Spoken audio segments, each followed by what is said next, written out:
Well, America is plagued by the specter of fascist violence, and in an ironic twist, these fascists call themselves anti-fascist, Antifa.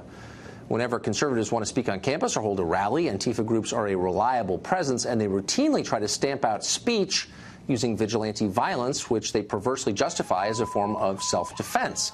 Mike Isaacson is a professor at John Jay College of Criminal Justice. He founded the Antifa group Smash Racism DC, and he joins us tonight.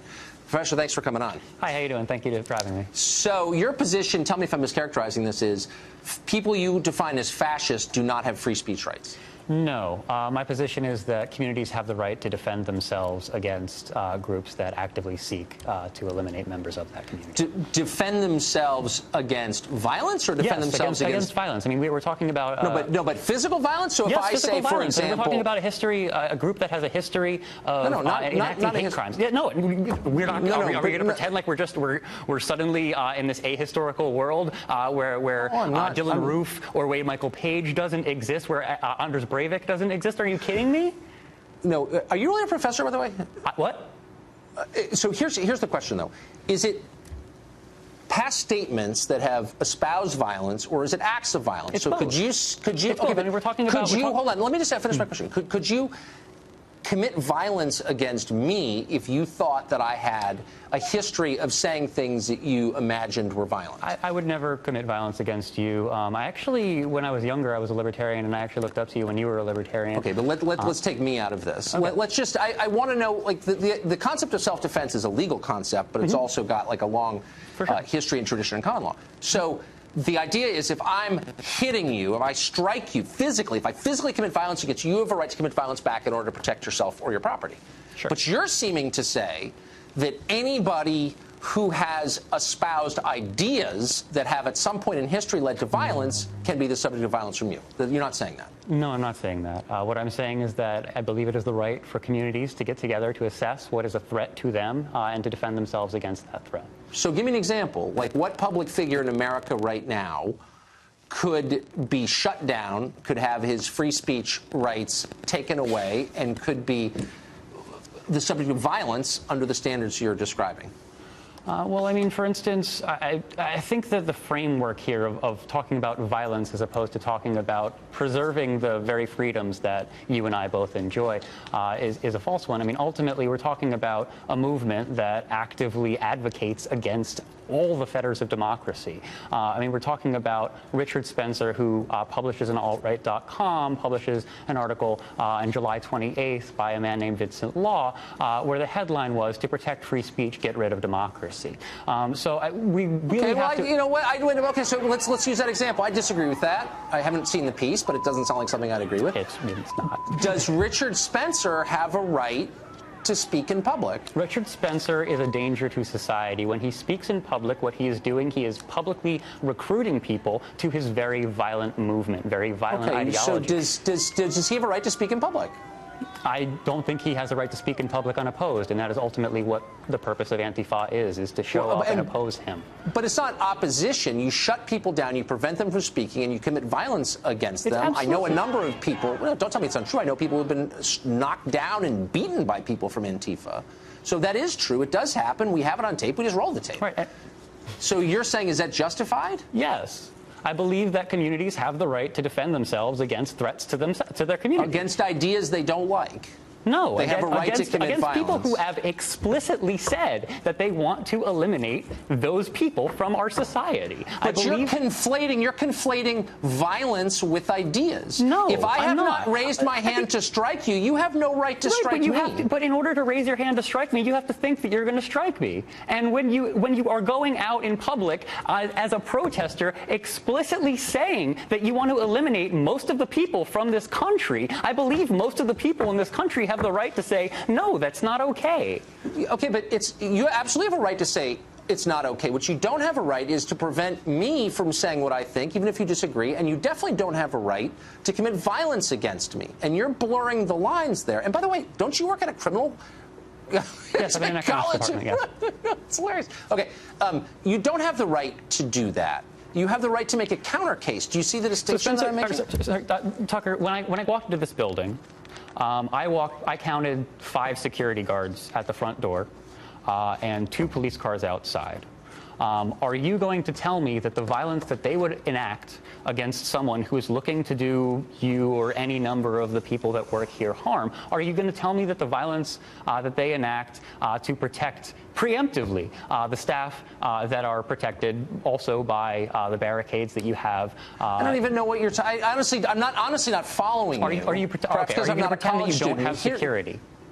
Well, I actually don't have security, but there is security at There's our security building, in your building, for sure. And the reason that there is security, and the reason that there is security in your building is, no, the reason that you have security is because ultimately that security provides a space for nonviolent civil discourse, which is ultimately what we want. Oh no, slow down. There are a million distinctions here, but you don't own the public square. You don't own the street. But I believe the public owns the public square. And at the end of the day, you're not in charge of the public, and you're not in charge of deciding. The public isn't even in charge of public. Okay. We are talking about a system that has been gerrymandering people out of public representation. Okay, if we're relying on the cops, ultimately those cops are working for the very people that you work for, and not in the interest of the vast majority of society. We don't have representation. We don't have representation by the state. We don't. Okay, last question. Do you teach students? I do. Huh. And do you teach them that the First Amendment does not apply to people they disagree with? I teach them to think critically, and that's why I'm very open about my anti-fascism and my anarchism. So if someone in your class said, you know what, I'm a Trump voter, I'm against affirmative action. I've had those, and I encourage them to research and explore and hold them to the exact same standards that I hold any other student. Yeah, I bet. I do. Yeah, I had an alt-right supporter actually in my class last semester. Yeah. I worked with him on his papers. He started off kind of bad at citation. I got him better at citation, and he wrote a paper that was an A paper. I mean, I am not discriminating against my students. Yeah. Ultimately, except you think that people you disagree with should be beaten up, but whatever. All right, Congressman. Close, Professor. Thanks for coming on. I appreciate it.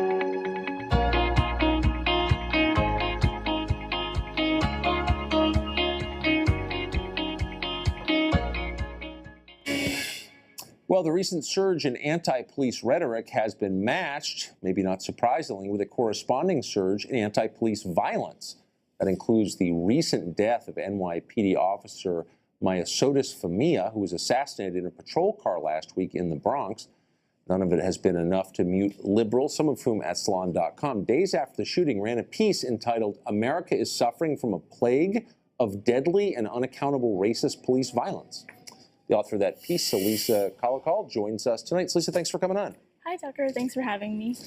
So I guess I have a more nuanced view of this. I think that there is behavior by police, as there is by every sector of society, that's impossible to excuse and that should be cracked down on. I guess what I disapproved of in your piece was the generalizations that you made, that police as a group are racist and violent. And I wonder how you reached that conclusion.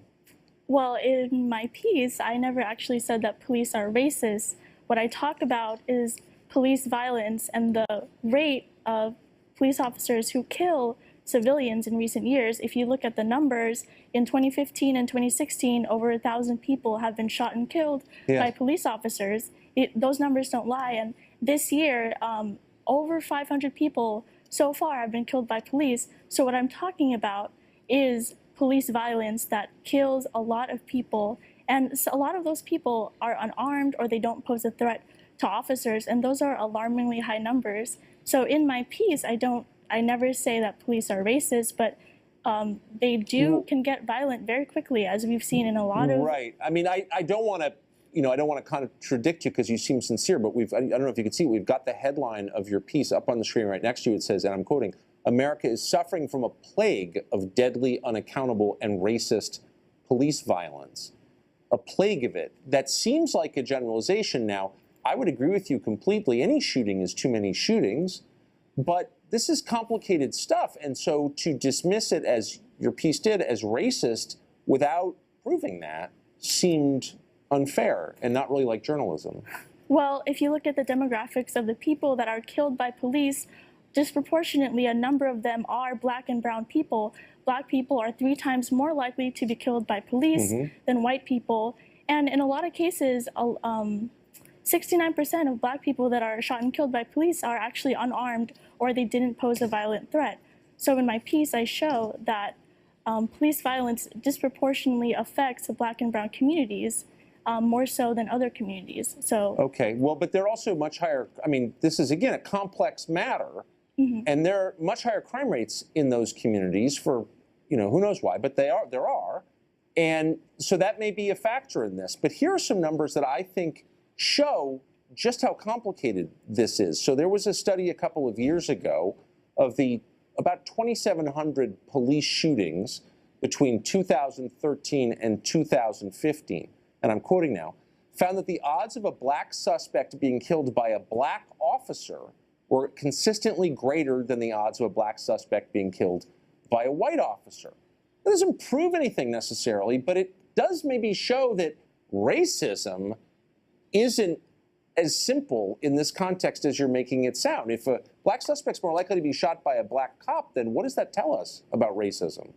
Well, I think what it tells us is we have to look at the system and not the individual police officers that are killing these people. Systematically, the way police officers are trained, they're taught to go for violence first. In a lot of states, they don't tell police officers to resort to other means to subdue a subject other than shooting and killing them. So okay, but hold on. But right, there are two different things. Whether non-lethal force ought to be used first is a valid question. But I want to get to the question of race. So, and I'm quoting: white officers statistically less likely than Black officers to kill Black suspects. So, if all cops are being taught to be racist, why are Black cops more likely to shoot Black suspects? It doesn't really make much sense, does it?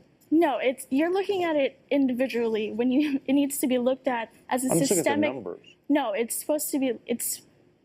You have to look at it in a systemic way, where you look at the system that allows these police officers to commit these acts of violence, and then they don't get held accountable for it. We've seen time and again police officers getting off on killing another person.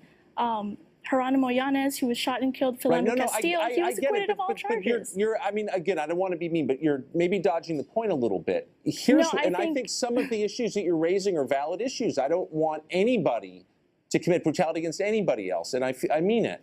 But to charge that racism is at the core of this without any evidence, because you actually don't have any evidence at all, and there's some countervailing evidence, makes people more fearful, makes them hate each other, makes our society way less happy and less trusting. And so it's a big deal to charge something like that. And don't you think you should pull back until you can prove it? I guess that's my point. Well, I do think I do prove it in my piece, because if you look at the statistics and you look at the data, police violence disproportionately affects Black and brown bodies, and it always has.